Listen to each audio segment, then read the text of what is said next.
వైకుంఠ పొగడని వక్రమే ఢమ ఢమ ధ్వని తోడి ఢక్కగాక హరి భోజనము శ్రీ హరి భోజనము లేని హస్తం హస్తమే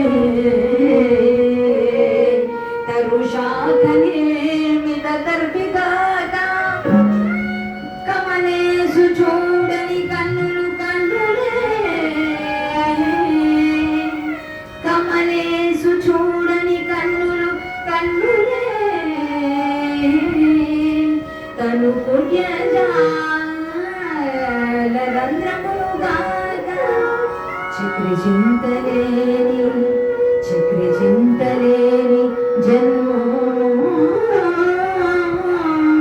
జన్మమే తరడ సలిల బుద్ధుతంపుగాక విష్ణు భక్తి లేని విభుదుడి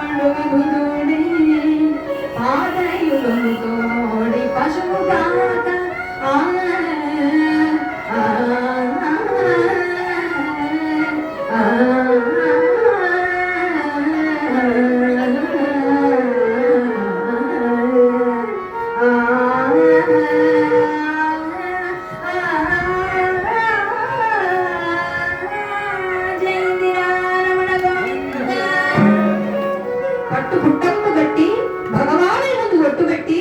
వీలైనన్ని సార్లు హరినామ స్మరణ చేయిస్తామని చెప్పేది ఎవరండి? ఒక్క హరిదాసులు మాత్రమే. కలవు స్మరణాన్ముక్తి అన్నారు పెద్దలు. కలిలో మనం నామస్మరణతోనే తరిస్తామట. కృతయుగంలో వారు తపస్సు చే తరిస్తే, త్రేతాయుగంలో ఎన్ని యాగాదులు చే తరిస్తే, ద్వాపరములో 8,64,000 సంవత్సరాలకు పూర్వం ద్వాపరములో దాన ధర్మాలతో తరిస్తే, కలియుగం 4,32,000 సంవత్సరాలు అతి స్వల్ప పరిమాణం. ఇందులో ఇవన్నీ మీరు చేయలేరా నాయన? మీరు తపస్సులు చేయలేరు, యజ్ఞ యాగాదులు చేయలేరు, దాన ధర్మాలు చేయలేరు. కానీ ఒక చిన్న సులువైన మార్గం చెప్తాను. అదేమిటంటే చిన్న నామస్మరణ, కానీ ఫలితం మాత్రం చాలా గొప్పగా ఉంటుంది. ఇది చేయండి అయ్యా అని మన అందరికి ఇచ్చారట. ఇది మన కలియుగంలో వెసులుబాటు. అడ్జస్ట్మెంట్స్ ఎక్కువ అయిపోయినాయి కదా మనకి. ఆ అడ్జస్ట్మెంట్ లో భగవంతుడు కూడా మనకి ఈ విధంగా కలియుగంలో మనకి కలిసి వచ్చే విధంగా చేశారు. అది మనం అర్థం చేసుకొని అలా ముందుకు వెళ్ళాలి. కాబట్టి ఒక్కసారి నామస్మరణ చేద్దాం. ఎక్కడున్నాడు స్వామి? మా ధూళిపాడ వారు చెప్పినట్టుగా ఎక్కడో అలవైకుంఠపురంలో నగరిలో ఎక్కడో ఆ మూల సౌదంలో అక్కడ ఉన్నాడు. మందార వనాంతరములు ప్రాంతేందు కాంతోత్పలోత్పల పర్యాంకరమా వినోదేందు నారాయణుడు ఎక్కడున్నాడు? అక్కడ వికుంఠం. ఆయన వినిపించారంటే అంటే వినిపిస్తుందా? వినిపించదుగా. నోరు నొప్పంగా హరికీర్తినుడు వరేని నోరు నొప్పు పెట్టాలట. కడుపులోంచి ఒక్కసారిగా నాదం వేసి స్వామి రామ కృష్ణ గోవింద మాధవ నారాయణ జనార్దన అంటే పరిగెత్తి రావాలి. ఎలా వస్తాడు ఆయన? గజేంద్ర మోక్షంలో చెప్పినట్టుగా సిరిగిని చెప్పడు. ఆయన చెప్పకుండా పరిగెత్తుకుంటూ వస్తాడు. ఏముందో చూసుకోడు. అది కావాలి మనకి. కాబట్టి ఒక్కసారి నామస్మరణ చేద్దాం. కథలో వెళ్ళిపోదాం. సరేనా?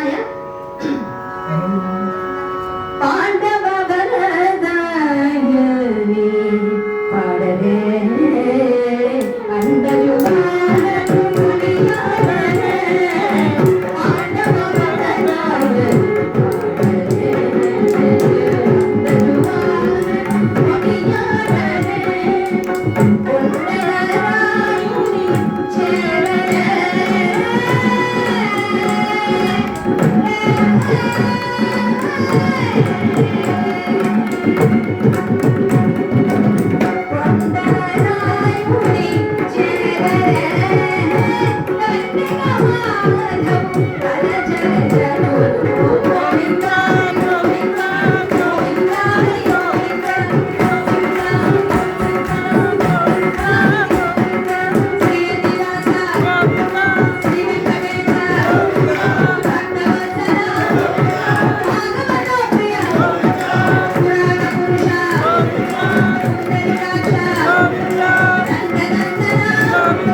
కలహపు